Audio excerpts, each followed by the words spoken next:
জামাতের লিডারদের সঙ্গে কথাবার্তা তো বলি, আমার সঙ্গে দেখা সাক্ষাৎ হয় বিভিন্ন জায়গায়, এদের মধ্যে আত্মবিশ্বাস দেখে আমি কিন্তু একটু থমকে গেছি। এটা হলো একদম রিয়েলিটি।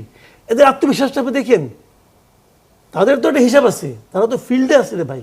তো এই আত্মবিশ্বাস হাওয়ার উপরে হয় না, কিছু একটা তাদের আত্মবিশ্বাসের ভিত্তি কিছু একটা আছে।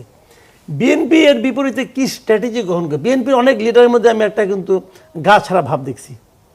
তো এই গা ছাড়া ভাব তাদের কোথায় নিয়ে যাবে সেটা আমি বলতে পারবো না, কারণ আমার এটাও মনে আছে 91 ইলেকশনের সময় তখন আমি সাংবাদিকতা করি। আমার মনে আছে বিএনপি কিন্তু সম্ভাব্য পরাজয়কে সেলিব্রেট করার জন্য হরতাল ডাকছিল। যখন জিতে গেছে তখন তোর হরতাল হয় না।